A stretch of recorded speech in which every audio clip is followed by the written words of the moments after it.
নবীজির কাছে একদিন আসমা রাদিয়াল্লাহু তাআলা আনহা আসছেন, এসে বলে, ইয়া রাসূলুল্লাহ, আমার মা একজন মুশরিকা, তিনি আপনাকে খুব অপছন্দ করে।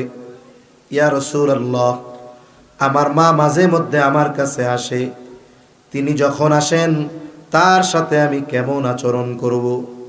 নবীজি সাল্লাল্লাহু আলাইহি ওয়াসাল্লামকে বলেছেন আপনাকে অপছন্দ করে এবং তিনি মুশরিকা। নবীজি সাল্লাল্লাহু আলাইহি ওয়াসাল্লাম বলেন, যখন তোমার ওই মুশরিকা মা তোমার কাছে আসবে, অবশ্যই অবশ্যই তুমি তার সাথে সদাচরণ করবা।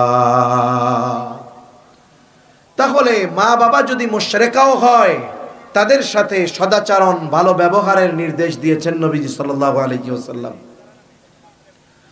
আবার আল্লাহ তাআলা বলেন, ওয়া ইন জাহাদাকা আলা আন তুশরিকা বিমা লাইসা লাকা বিহি ইলম ফালা তুতি'হুমা ওয়া সাহিবহুমা ফিদ দুনিয়া মারুফা।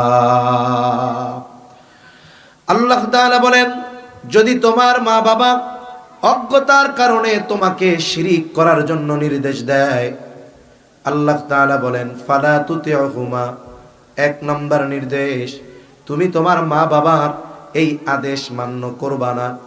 কারণ শিরিক যদি করা হয়, সবচাইতে বেজার হয় আল্লাহ। শিরিক করার মাধ্যমে আল্লাহ তাআলার হক নষ্ট করা হয়। আর আল্লাহ তাআলা বলেন, তিনি শিরিক ব্যতীত যত পাপ আছে আল্লাহ তাআলা যদি চান তিনি সেগুলো মাফ করে দিবে। বিসমিল্লাহির রহমানির রহিম।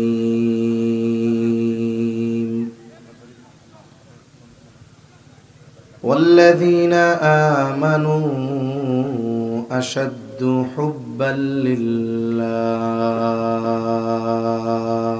এর সবচাইতে বড় টার্গেট হলো তরুণ আর যুব সম্প্রদায়। এরা সময়ের সাথে সাথে তারুণ্য আর যৌবনের এই সুযোগটাকে কাজে লাগিয়ে ধীরে ধীরে দিন থেকে দূর করে এই তরুণ আর যুবক সমাজদেরকে তারা চায় স্বাধীনতা, অবাধ যৌনতা এগুলোর নামে নাস্তিক্যবাদ, দ্বীনহীন, ঈমানহীন করার সর্বোচ্চ চেষ্টা আর প্রচেষ্টা ইসলাম বিদ্বেষীরা চালিয়ে যাচ্ছে। বিশেষ করে অবাধ মেলামেশা, ভালোবাসা, বন্ধুত্বের সম্পর্কের নামে নারী আর পুরুষ, যুবক আর যুবতীর যেই অবাধ মেলামেশার এক ট্র্যাডিশন, প্রচলন চালু হয়েছে, এভাবে যদি চলতে থাকে কিছু বছর পর এই ভালোবাসার অপব্যবহার এত পরিমাণ বেশি হবে যে দেখা যাবে মানুষের নীতি, নৈতিকতা, আদর্শ এগুলো আর কিছু বাকি থাকবে না। এজন্য এই ভালোবাসার সঠিক ব্যবহার এবং যথাস্থানে ব্যবহার করা দরকার। ভালোবাসাটা তো একটা পবিত্র শব্দ ছিল, কিন্তু আমি যে ভালোবাসার কথা বলতেছি অনেকের কাছে ভালো ভালো লাগতেছে না, ভালোবাসার কথা বলে কেন? অথচ আমরা ঈমানদার থাকার জন্য, পরিপূর্ণ ঈমানদার হওয়ার জন্য ভালোবাসা অপরিহার্য এক জিনিস, ঠিক কিনা? তবে এই ভালোবাসার ব্যবহার হতে হবে যথাস্থানে, যথাযথ পদ্ধতিতে। এই ভালোবাসার সর্বপ্রথম প্রয়োগ হবে আল্লাহর জন্য, এ ভালোবাসার প্রয়োগ হবে নবী রাসূলদের জন্য, এ ভালোবাসার প্রয়োগ হবে ইসলামের জন্য, এ ভালোবাসার প্রয়োগ হবে সাহাবায়ে কেরামের জন্য, এই ভালোবাসার প্রয়োগ হবে আমার আপনজন, মা বাবা, আত্মীয় স্বজন তাদের জন্য, ঠিক কিনা বলেন? কিন্তু আফসোস, ভালোবাসার সাথে ঈমানের সম্পর্ক ছিল, আজকে সেই ভালোবাসা এটার নাম দিয়ে অপবিত্র অশ্লীল কর্মকাণ্ডে, বিশেষ করে আমাদের তরুণ আর যুবকদেরকে নিমজ্জিত করার ষড়যন্ত্র চলতেছে, ঠিক কিনা বলেন? এজন্য ভালোবাসার সাথে, ঈমানের সাথে ভালোবাসার সম্পর্ক আছে। আল্লাহ তাআলা কোরআনুল কারীমের মধ্যে বলেন, ওয়াল্লাযীনা আমানু আশাদ্দু হুব্বাল লিল্লাহ। যারা ঈমানদার আল্লাহর জন্য তাদের ভালোবাসা হলো সুদৃঢ় ভালোবাসা, এমন ভালোবাসা দুনিয়ার সব কিছু একদিকে থাকবে, আল্লাহর জন্য তার ভালোবাসা আর একদিকে থাকবে। বলে যারা আল্লাহর জন্য এই রকম ভালোবাসা, আল্লাহর জন্য এই রকম ভালোবাসা বাসতে পারে, সব কিছু আল্লাহর জন্য করতে পারে, নবীজি জানায় দেন ওই মানুষগুলো পরিপূর্ণ ঈমানের অধিকারী হয়ে যায়। এজন্য দুনিয়ার ভালোবাসা সম্পর্কের কারণে ভালোবাসা হয়, পরিচিতির কারণে ভালোবাসা হয়, ঈমানের কারণে ভালোবাসা হয়। আত্মীয়তা আর সম্পর্কের ভালোবাসা মুসলিমও বাসে অমুসলিমও বাসে, তবে মুসলমান তার ভালোবাসাটাও তার সওয়াব অর্জনের মাধ্যম হয়। সম্পর্কের ভালোবাসা নাস্তিকও বাসে, কিন্তু ঈমানদার এই সম্পর্কের ভালোবাসাটাও একমাত্র যার জন্য বাসে তিনি কে? قال رسول الله صلى الله عليه وسلم من أحب لله, যে আল্লাহ তাআলার জন্যই ভালোবাসে তথা তার ভালোবাসার মধ্যে উদ্দেশ্য থাকে আল্লাহর সন্তুষ্টি, ওয়া আবগাদা লিল্লাহ, সে কারো সাথে যদি দুশমনি বা শত্রুতা পোষণ করে, বলে এটাও আল্লাহর সন্তুষ্টির জন্য, ওয়া আবগাদা লিল্লাহি ওয়া মানাআ লিল্লাহ, সে কাউকে কিছু থেকে বাধা প্রদান করে, বলে সেটাও আল্লাহর সন্তুষ্টির জন্য, ওয়া আ'তা লিল্লাহ, কাউকে কিছু প্রদান করে দেয় সেটাও আল্লাহর সন্তুষ্টির জন্য। নবীজি বলেন ফাকাদ ইস্তাকমালাল ঈমান, যেই মুমিনের ভালোবাসা এই বিষয়গুলোর জন্য হয়, নবীজি বলেন সে তার ঈমানকে পরিপূর্ণ করলো। তাহলে এক নাম্বার, আমরা ভালোবাসবো আল্লাহ তাআলার জন্য। সম্পর্কের কারণেই শুধু ভালোবাসবো তা নয়, কারণ সম্পর্কের ভালোবাসা মুসলিমও বাসে অমুসলিমও বাসে নাস্তিকও বাসে। আর ঈমানদার সম্পর্কের ভালোবাসার সাথে সাথে প্রথমে মনে রাখতে হবে সম্পর্কটা কিন্তু বৈধ হতে হবে। এখন যুবক যদি চিন্তা করে যাক অমুকরে তো ভালোবাসি, আজকে থেকে তারে আল্লাহর জন্য বাসলে ইবাদত হয়ে যাবে, কাজ হবে না। কারণ এই ভালোবাসা যেটা বেগানা নারী পুরুষের ভালোবাসা, এটা নিঃসন্দেহে পাপাচার আর গুনাহের কাজ। এই ভালোবাসা যদি কেউ আল্লাহর জন্য বাসে, বলে তোমারে আমি ভালোবাসি আল্লাহর জন্য, এটা বিসমিল্লাহ বইলা মদ খাওয়ার মতো হবে। এমনিই তো মদ হারাম, বুঝা শুনে যদি কেউ বিসমিল্লাহ কয়া মদ খায়, কয় বেঈমান। তাহলে এক নম্বরে যেই ভালোবাসা সম্পর্ক, এটা হতে হবে বৈধ সম্পর্ক। স্বামী স্ত্রীর সম্পর্ক বৈধ ভালোবাসা হবে, বাবা সন্তানের সম্পর্ক বৈধ সম্পর্ক, এখানে ভালোবাসা আল্লাহর জন্য বাসতে হবে। বলে এই ধরনের যত সম্পর্ক আছে, এক মুমিন আর এক মুমিনের বন্ধু, বলে এটাও বৈধ সম্পর্ক। এই জন্য স্বামী স্ত্রীকে ভালোবাসবে, স্ত্রী স্বামীকে ভালোবাসবে, তবে মূল কথা হবে আমাদের এই ভালোবাসা একমাত্র আল্লাহ তাআলার সন্তুষ্টির জন্য হবে। বাবা ছেলেকে, ছেলে বাবাকে ভালোবাসবে, বলে এই ভালোবাসাটাও আল্লাহর সন্তুষ্টির জন্য হবে। ভাই বোনকে ভালোবাসে সম্পর্কের কারণে, বলে শুধু সম্পর্ক নয়, এখানেও থাকবে উদ্দেশ্য আল্লাহর সন্তুষ্টি।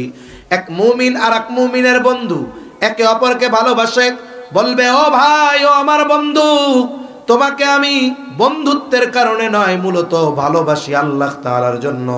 বলে যদি আমাদের এই বৈধ ভালোবাসাগুলো আল্লাহর সন্তুষ্টি অর্জন উদ্দেশ্য হয়, এই ভালোবাসাটাও ইবাদত বলে গণ্য হয়ে যাবে।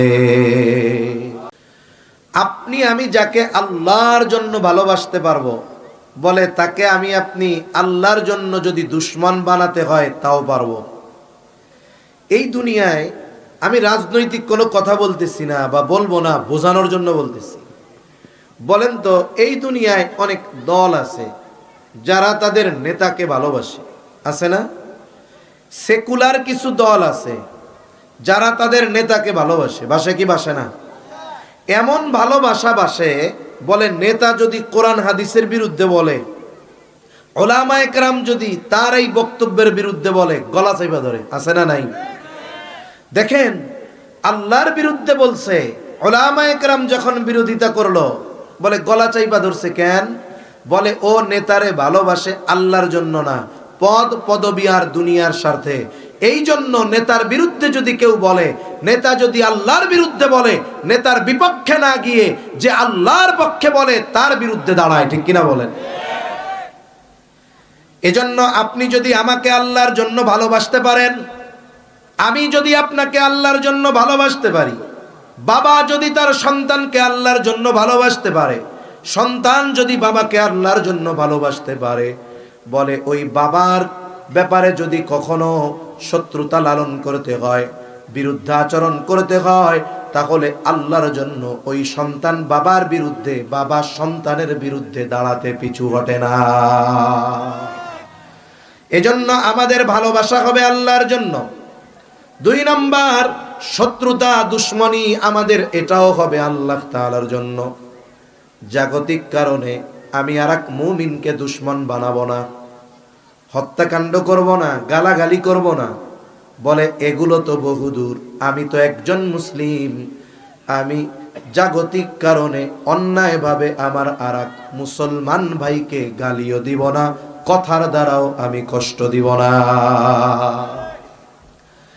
আল্লাহর জন্য বাপরে দুশ্মন বানাবো, আর দুনিয়ার জন্য আমি আমার আরেক মুসলমান ভাইকে কথার দ্বারাও কষ্ট দিব না। এই হতে হবে আমাদের টেন্ডেন্সি, চিন্তাধারা।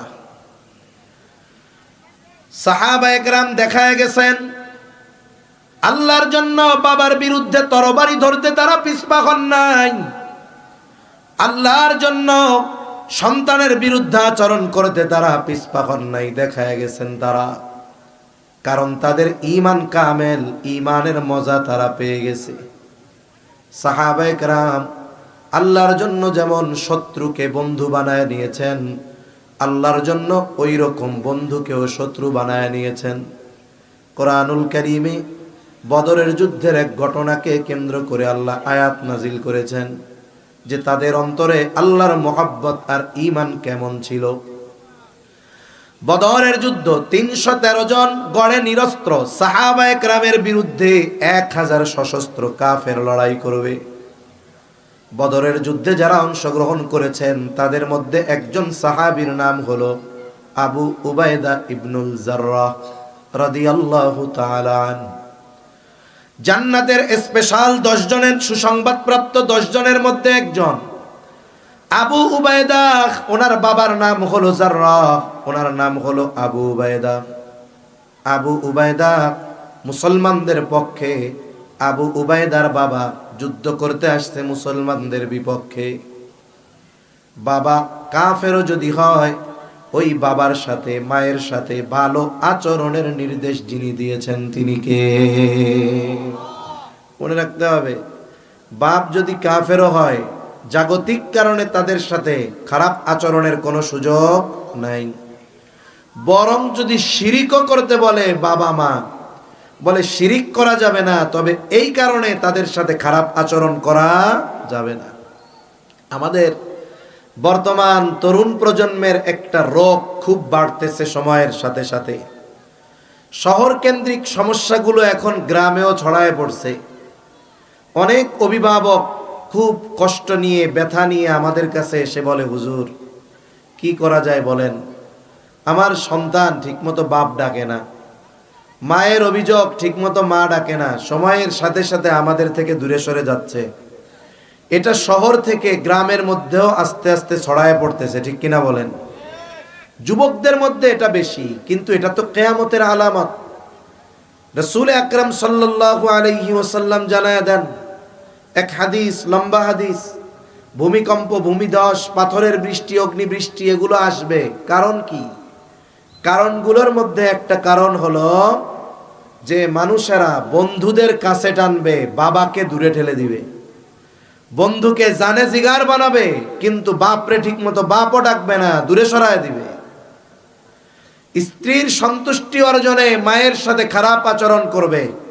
বলেন তো এই ধরনের ক্যারেক্টার আচরণ সময়ের সাথে বাড়তেছে না কমতেছে? আর এটা বেশি দেখা যায় যুবক ভাইদের মধ্যে। খবরদার, বন্ধুত্বের ফাঁদে পড়ে আপনি কেন বাপরে দূরে সরায় দেন? আপনি যে মোটরসাইকেলে বসে আছেন, একটু আগে দোকান থেকে সিগারেটটা কিনে খাইছেন, বন্ধুরে খাওয়াইছেন, এটাও তো বাপের টাকার, ঠিক কিনা বলেন? অথচ এই বন্ধুদের কাছে টানতেছেন, বাপকে দূরে ঠেলতেছেন। পোশাকগুলো বাবার টাকার, একটু আগে খেয়ে আসছেন বাবার টাকার। খবরদার, এ কাজগুলো আমরা করব না ইনশাআল্লাহ। কোন রাসূলুল্লাহ সাল্লাল্লাহু আলাইহি ওয়াসাল্লাম বলেন, নবীজির কাছে একদিন আসমা রাদিয়াল্লাহু তাআলা আনহা আসছেন। এসে বলে, ইয়া রাসূলুল্লাহ, আমার মা একজন মুশরিকা, তিনি আপনাকে খুব অপছন্দ করে। ইয়া রাসূলুল্লাহ, আমার মা মাঝে মধ্যে আমার কাছে আসে, তিনি যখন আসেন তার সাথে আমি কেমন আচরণ করব? নবীজি সাল্লাল্লাহু আলাইহি ওয়াসাল্লামকে বলেছেন আপনাকে অপছন্দ করে এবং তিনি মুশরিকা। নবীজি সাল্লাল্লাহু আলাইহি ওয়াসাল্লাম বলেন, যখন তোমার ওই মুশরিকা মা তোমার কাছে আসবে, অবশ্যই অবশ্যই তুমি তার সাথে সদাচরণ করবা। তাহলে মা বাবা যদি মুশরিকাও হয়, তাদের সাথে সদাচরণ, ভালো ব্যবহারের নির্দেশ দিয়েছেন নবীজি সাল্লাল্লাহু আলাইহি ওয়াসাল্লাম। আবার আল্লাহ তাআলা বলেন, ওয়া ইন জাহাদাকা আলা আন তুশরিকা বিমা লাইসা লাকা বিহি ইলম ফালা তুতি'হুমা ওয়া সাহিবহুমা ফিদ দুনিয়া মারুফা। আল্লাহ তাআলা বলেন, যদি তোমার মা বাবা অজ্ঞতার কারণে তোমাকে শিরিক করার জন্য নির্দেশ দেয়, আল্লাহ তাআলা বলেন ফালা তুতি'হুমা, এক নম্বর নির্দেশ, তুমি তোমার মা বাবার এই আদেশ মান্য করবা না। কারণ শিরিক যদি করা হয়, সবচাইতে বেজার হয় আল্লাহ। শিরিক করার মাধ্যমে আল্লাহ তাআলার হক নষ্ট করা হয়। আর আল্লাহ তাআলা বলেন, তিনি শিরিক ব্যতীত যত পাপ আছে আল্লাহ তাআলা যদি চান তিনি সেগুলো মাফ করে দিবে। এইরকম মহা এক পাপ আল্লাহ তাআলা শিরিকের ব্যাপারে বলেন, ইন্না শিরকা লাযুলমুন আযীম, শিরিক হলো মহা জুলুম, মহা অন্যায়। এই পাপও যদি কোনো মা বাবা করতে বলে, এক নাম্বার কাজ, এটা করা যাবে না। তবে কেউ যদি আপনাকে আমাকে খারাপ কাজের নির্দেশ দেয়, তারে আমি ডাইকে নিয়ে চা খাওয়াবো, যে আসেন একটু চা খান। চা খাওয়াবেন? ধমক দিবেন না, হেই মিয়া কি বলতেছেন, একটু আগে নামাজ পড়া বের হইলাম, এখন এই অপরাধ করতে বলতেছেন মিয়া। আল্লাহ তাআলা বলেন, শিরকের আদেশ দিল, শিরিক করবা না, তবে রিয়াকশনে যাবা না। তাদের সাথে ভালো আচরণ করবা, সদাচরণ করবা। ফালা তুতি'হুমা ওয়া সাহিবহুমা ফিদ দুনিয়া মারুফা। এই কারণে চোখ রাঙায় কথা বলবা না, ধমকের সুরে কথা বলবা না, খাবার বন্ধ করে দিবা না, ওষুধ বন্ধ করে দিবা না, বরং ওই মা বাবার সাথেও এই দুনিয়ায় উত্তম আচরণের নির্দেশ যিনি দিয়েছেন তিনি কে? এজন্য মা বাবা যদি মুশরিক হয়, কাফেরও হয়, মা বাবা হিসাবে তারা ভালো আচরণ আমাদের কাছে পাবে। এটা আল্লাহ এবং তার রাসূলের নির্দেশ। এখন ওই যে আবু উবাইদা ইবনুল জাররাহ রাদিয়াল্লাহু তাআলা যুদ্ধের ময়দানে উনি খেয়াল করলেন কাফেরদের মধ্যে ওনার বাপরেও দেখা যায়। অনেক দিন বাবার সাথে দেখা হয় না, বাবারে দেখার সাথে সাথে বাবার প্রতি সেই মোহাব্বতের জোয়ার উঠে গেছে। আর হয়তো মনে পড়ে গেছে শিশুকালের কথা, কত আদর, কত স্নেহ, কত মায়া, কত চুমা, কত মোহাব্বত আর ভালোবাসা। উনি নিয়ত করছেন যুদ্ধের ময়দানে থাকবো, কিন্তু বাবার মুখোমুখি হব না। তবে তিনি চিন্তা করেছেন মুখোমুখি হব না, তবে বাবার গতিবিধি লক্ষ্য করব। কারণ বাবা তার অন্তরের মধ্যে ইসলামের প্রতি আর নবীজির প্রতি ঘৃণা আর শত্রুতা লালন করত, এটা সন্তানের জানা। উনি যুদ্ধ করতেছেন আর খেয়াল রাখতেছেন বাবা কি করে। খেয়াল করলেন আস্তে আস্তে সে নবীজির দিকে অগ্রসর হচ্ছে, তার মানে তার উদ্দেশ্য ভালো না। এইবার উনি দৌড় দিয়া গিয়া বাবাকে ওই জায়গা থেকে ফিরায় দিলেন, আবার নিজের জায়গায় এসে যুদ্ধ করতেছে, খেয়াল রাখতেছে বাবা কি করে। আবার একটু পরে বাবা নবীজির দিকে অগ্রসর হইছে, তার মানে নবীজির উপরে আক্রমণের ফন্দি আটতেছে। যুবক আবু উবাইদা আবারও বাবারে প্রতিহত করেছে করে। তৃতীয়বার বাবা একই আচরণ করলেন, তিনি তারে ফিরাইয়া দিয়ে আসলেন। চতুর্থবার খেয়াল করে দেখে আবার নবীজির দিকে আক্রমণ করতেছে। এইবার আর তিনি পিতৃ মুহাব্বতকে প্রাধান্য দেন নাই, এবার তিনি বাবার সামনে সীসা ঢালা প্রাচীরের মতো দাঁড়ায় গেছে। বাবার সাথে সন্তানের লড়াই শুরু হয়ে গেছে। এতক্ষণ চিন্তা করছে কৌশলে সরায়া দিব, বাপ তো ভালো তো বাসি কিন্তু যুদ্ধ করব না, কিন্তু বাবা তো বারবার নবীর উপরে আক্রমণ চালানোর চেষ্টা করতেছে। এই বাবার চাইতেও সাহাবা একরামের নবীর উপর মোহাব্বত কম না বেশি? এইবার আর তিনি সহ্য করতে পারেন নাই, বাবার সামনে দাঁড়ায় গেছেন। লড়াই শুরু বাপ আর ছেলের। পৃথিবী দেখে বাবা আর সন্তানের লড়াই, কিন্তু না না, এটা ইসলাম আর কুফরের লড়াই, আলো আর আধারের লড়াই, ঈমান আর কুফরের লড়াই। লড়াই শুরু হয়ে গেল। একটা পর্যায়ে আবু উবাইদা নিজের হাতে নিজের বাবাকে চিরতরে দুনিয়া থেকে বিদায় করে দিল। বলেন তো এই যে শত্রুতা, বাবা সন্তানের বা সন্তানের বাবার সাথে যেই দুশ্মনী, এটা দুনিয়ার কোনো স্বার্থে? জোরে বলেন, টাকা পয়সার জন্য, ধন দৌলতের জন্য? বলেন এটা কার জন্য? আরো জোরে বলেন কার জন্য? আল্লাহর জন্য। এখন যুদ্ধ তো শেষ, ইসলামের প্রথম যুদ্ধ বদরের যুদ্ধ। অবস্থা কি হয়েছে? অবস্থা হলো ইতিপূর্বে এরকম ঘটনা তো ঘটে নাই। কাফেররা মুনাফিকরা বলা শুরু করছে, দেখছস মুহাম্মাদের অনুসারী যারা, এরা কত ডেঞ্জারাস, এরা যুদ্ধের ময়দানের বাপরেও মেরে ফেলে। যেহেতু এই ঘটনা আগে ঘটে নাই, নবীজিও চিন্তা করতেছেন কি ঘটলো কি হইল। ওই যুদ্ধের ময়দানে বদরে আর এক জায়গায় বাপ ছেলেরে মারছে, ভাই ভাইরে মারছে, প্রতিবেশী বন্ধুরে যুদ্ধের ময়দানে সাইজ করে দিছে। এইরকম ঘটনা তো আগে ঘটে নাই। সবার মধ্যে কানা ঘুষা যে ঘটলোটা কি, হইলটা কি। দুনিয়ার মানুষ এক চিন্তা করতেছে, আর আল্লাহ তাআলা এই ঘটনা সহ আরো কয়েকটা ঘটনাকে কেন্দ্র করে আয়াত নাজিল করেছে। সুবহানাল্লাহ গণ। ও ভাই, দুনিয়ার মানুষ চিন্তা করে একটা, দেখে আর একটা, কিন্তু বাস্তব যেটা সেটা যিনি দেখেন তিনি কে?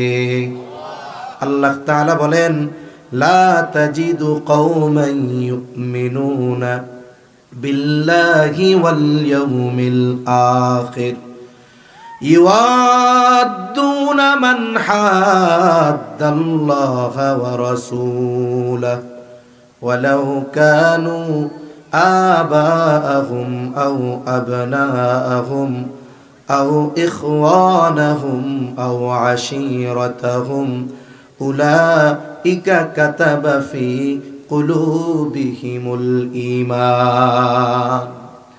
নবীজি সাল্লাল্লাহু আলাইহি ওয়াসাল্লাম চিন্তিত, কি ঘইটা গেল এইটা। এই ঘটনার সমর্থনে আল্লাহ তাআলা আয়াত নাজিল করে বলেন, আপনি এমন কোন সম্প্রদায়কে পাবেন না যারা আল্লাহর প্রতি ঈমান এনেছে, আখিরাতের প্রতি ঈমান এনেছে। এই ধরনের যেই মানুষগুলো, যেই সম্প্রদায়, তাদেরকে আপনি এমনটা পাবেন না যে তারা ইউআদ্দুনা মান হাদ্দাল্লাহা ওয়া রাসূলাহু, ওই সমস্ত মানুষদের সাথে ভালো সম্পর্ক রাখে যারা আল্লাহ এবং তার রাসূলের প্রতি বিদ্বেষ লালন করে। তার মানে যারা আল্লাহর প্রতি ঈমান আনছে, আখিরাতের প্রতি ঈমান এনেছে, এই ধরনের মানুষ যারা, তারা আল্লাহ এবং রাসূলের দুশমনের সাথে ভালো সম্পর্ক রাখে না। এখন আল্লাহ এবং রসুলের প্রতি দুশ্মনী রাখে এই লোকটা যদি তার বাপও হয়, ওয়ালাউ কানু আবাআহুম আও আবনাআহুম আও ইখওয়ানাহুম আও আশীরাতাহুম, আল্লাহ তাআলা বলেন যদি আল্লাহ এবং রসুলের প্রতি বিদ্বেষ লালনকারী ব্যক্তি যদি ওই ধরনের মানুষ যারা আল্লাহ এবং কিয়ামতের প্রতি ঈমান এনেছে, এই মানুষদের যদি সম্পর্কে বাবাও হয়, সন্তানও হয়, ভাইও হয়, আত্মীয় স্বজন পাড়া প্রতিবেশীও যদি হয়, তাদের সাথে সম্পর্ক তো রাখে না, বরং প্রয়োজনে তাদের বিরুদ্ধেও তারা পিছু হটে না।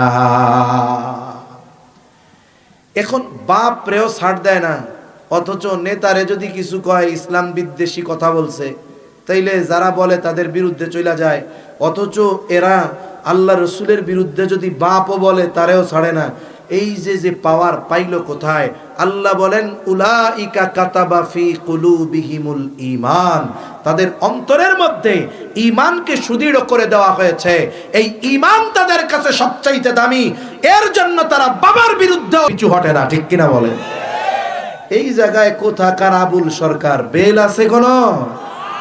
যেখানে সাহাবায়ে কেরাম বাপরে ছাড়ে নাই, আর সেই জায়গার ফাউল সরকার আর আবুল সরকার আল্লাহর ব্যাপারে কটূক্তি করবে, আর যার অন্তরে ন্যূনতম ঈমান আছে সে চুপ করে বসে থাকবে, এটা হতে পারে না। এজন্য আমরা কি দেখছি?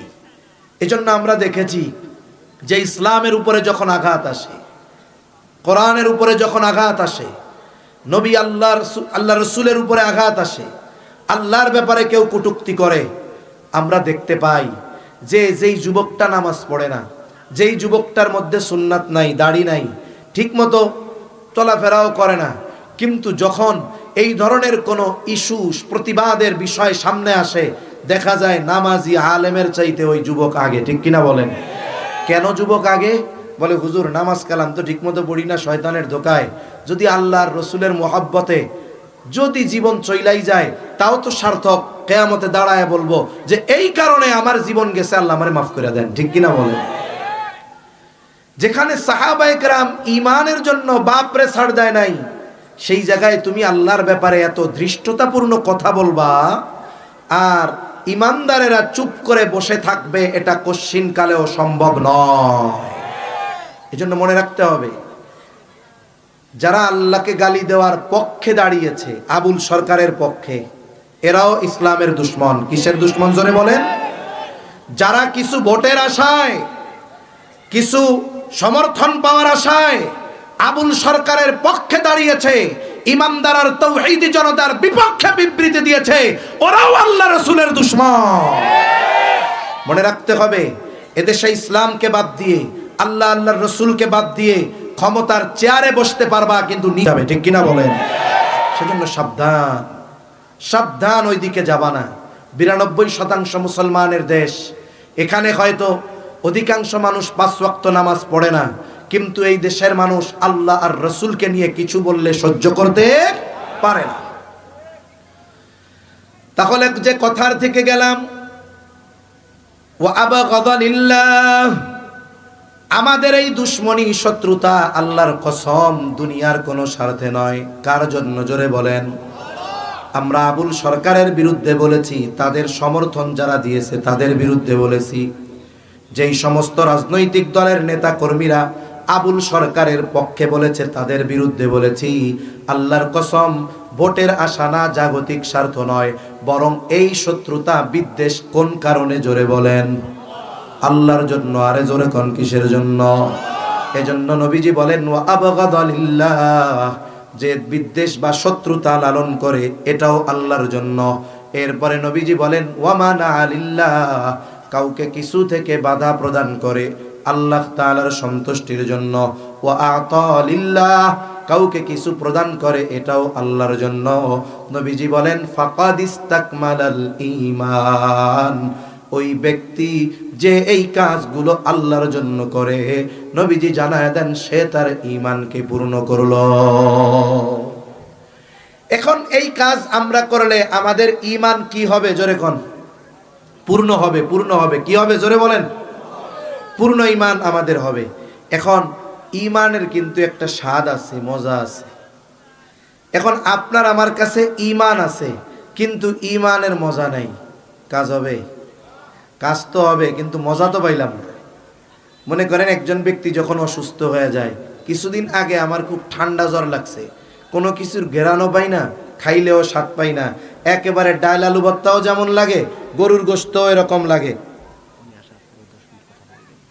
আসছে ভাই? আচ্ছা, আসুন, সমস্যা নেই। তাহলে সব কিছুই মজা লাগে, লাগে কি লাগে না, জোরে বলেন। কিন্তু যখন ওই অবস্থা হয়, গরুর গোশত যা, মুরগির গোশত তা, আলু ভর্তাও তা, শাকভাজিও তা, ডাল ভাজিও তা, বলে মুখের স্বাদ নষ্ট হয়ে গেছে ঠান্ডার কারণে, অসুস্থতার কারণে, ইমানের স্বাদ আর পাওয়া যায় নাই। এখন ইমান পূর্ণ করলাম, ইমানের স্বাদ পাওয়ার দরকার আছে না নাই? দুইটা হাদিসও আমি আপনাদের খেদমতে বলেছি। রাসূল আকরাম সাল্লাল্লাহু আলাইহি ওয়াসাল্লাম বলেন, যাকা তা'মাল ঈমান। ভাই আসছেন? আয় দাঁড়ান, তাকবীর দিয়া নেই আগে। নারায়ে তাকবীর, আল্লাহু আকবার। এই আওয়াজ দিছেন? নারায়ে তাকবীর, আল্লাহু আকবার, নারায়ে তাকবীর। সম্মানিত উপস্থিতি, আমরা দেখছি ইতিমধ্যে আমাদের মাঝে এসে উপস্থিত হয়েছেন আমাদের আজকের মাহফিলের প্রধান আকর্ষণ, প্রধান বক্তা হযরত মাওলানা মুফতি আরিফ বিন হাবিব সাহেব। আমরা হযরতের জন্য সবাই জোরে সোরে একবার তাকবীর দেব। লিল্লাহি তাকবীর, নারায়ে তাকবীর। হাবিব সাহেবের আগমন, শুভেচ্ছার স্বাগতম এলাকাবাসীর পক্ষ থেকে। নারায়ে তাকবীর।